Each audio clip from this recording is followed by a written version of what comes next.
Ce verset est très intéressant pour nous faire voir que ce sont les hommes qui vont agir, que ce sont les armées qui vont vaincre Babylone. Révélation chapitre 17 et le verset 17. Car Dieu leur a mis dans leur cœur d'exécuter son intention. Oui, d'exécuter leur seule et même intention en donnant leur pouvoir royal à la bête sauvage, jusqu'à ce que les paroles de Dieu se soient accomplies.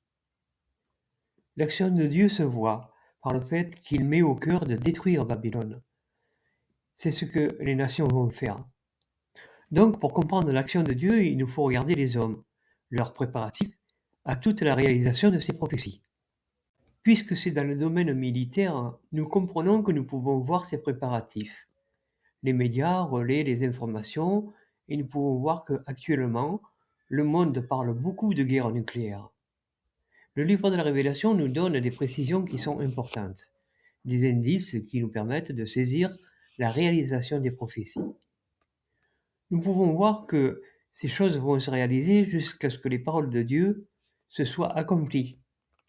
Cela veut dire que peu de gens comprendront le sens de ce qui se passe et seuls ceux qui étudient la Bible et qui savent reconnaîtront les prophéties et ils pourront voir ces choses.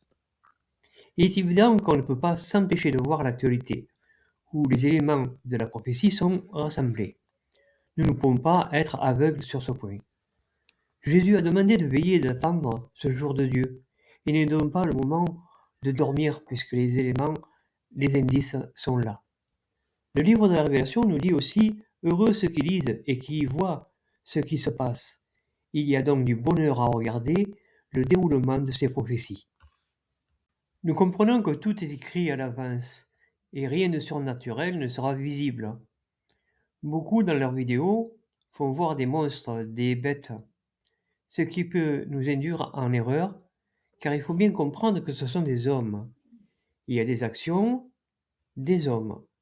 Ce ne sont pas des bêtes imaginaires et réelles, mais des rois à la tête de gouvernements puissants. C'est un point que je voulais ajouter aussi, car les bêtes de la vision irréelle peuvent nous induire en erreur.